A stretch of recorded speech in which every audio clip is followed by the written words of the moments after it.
சேலம் சரவணா மருத்துவமனையின் நாளும் நலம் நாடி. ஆரோக்கியம் ஆயுள் முழுவதும் வழங்குபவர் ரோட்டேரியன் டாக்டர் அசோக் அவர்கள். கோடை பண்பலை நேயர்கள் அனைவருக்கும் வணக்கம். என்ன நேயர்களே, நலமாக இருக்கீங்களா? மொத்தத்தில் ஆரோக்கியம் வேணும், ஆயுள் முழுதும் நமக்கு. முயல் ஆமை கதையை நம்ம எல்லாருக்கும் தெரியும். ஆனால் சிங்கம் படத்தின் பாகம் 2 போல முயல் ஆமை கதையின் பாகம் 2, 3 வந்தது நம்மள பல பேருக்கு தெரியாது.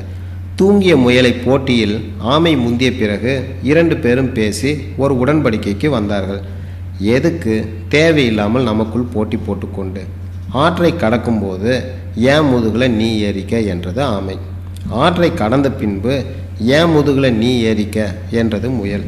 இப்போ 2 பேருக்கும் சந்தோஷம்.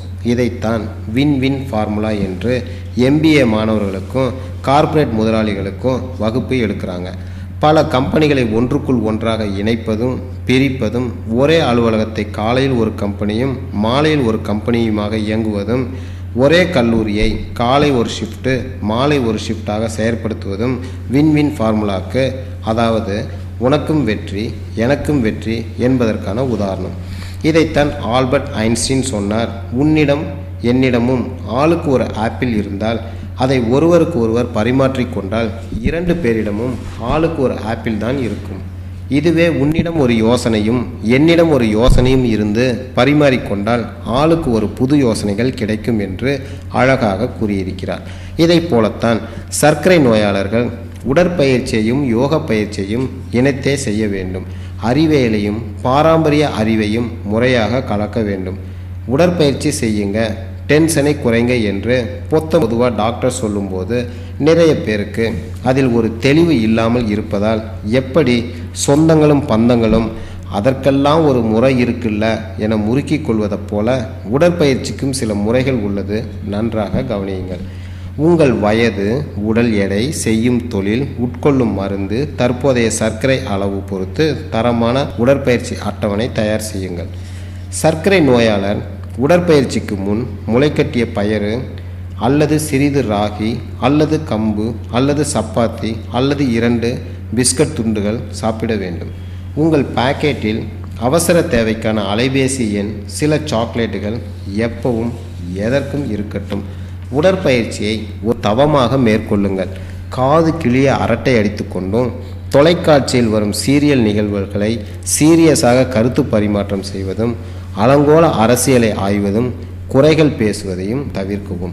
உடற்பயிற்சிக்கு முன் மெதுவாக தசைகளை தளர்வுற பயிற்சிகள் செய்ய வேண்டும், வார்ம் அப் பிராக்டிசஸ். பிறகு மெதுவாக துவக்க வேண்டும் நடற்பயிற்சியையோ அல்லது பிற பயிற்சிகளையோ. இல்லாவிடில் தசைப்பிடிப்பு, மூட்டு வலி வந்துவிடும். உடற்பயிற்சியை உடலுக்கு நோய்க்கு மருந்தாக நினைக்க வேண்டுமே ஒழிய தண்டனையாக நினைக்க வேண்டாம். 3 கிலோமீட்டரை 35 நிமிடத்தில் அல்லது 20 நிமிடத்தில் 2 கிலோமீட்டர் அல்லது சைக்கிளிங் செய்தால் 6 கிலோமீட்டர் தூரத்தை 30 நிமிடத்தில் என கணக்கிடவும். வெயில் காலமாக இருந்தால் காலை வெயிலுக்கு முன் மாலை வெயில் குறைந்த பிறகு உடற்பயிற்சி செய்யவும். 3 அல்லது 5 டம்ளர் தண்ணீர் தாகம் இல்லாவிடினும் பருகுங்கள். கடும் வெயிலில் உடற்பயிற்சி செய்வது உபத்திரப்பட வேண்டாம்.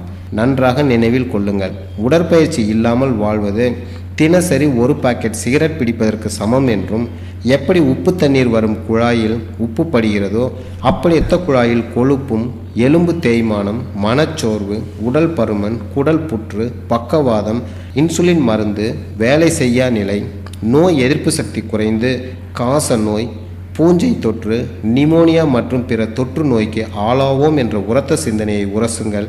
தீதும் நன்றும் பிறர் தர வாரா என்ற கணியன் பூங்குற்றனாரின் வரிகளோடு நாளை இதே நேரம் இதே நிகழ்ச்சியில் சர்க்கரை நோயாளர்களுக்கான யோக பயிற்சியை பற்றி பேசுவோம். நன்றி, வணக்கம். கேட்டது சேலம் சரவணா மருத்துவமனையின் நாளும் நலம் நாடி.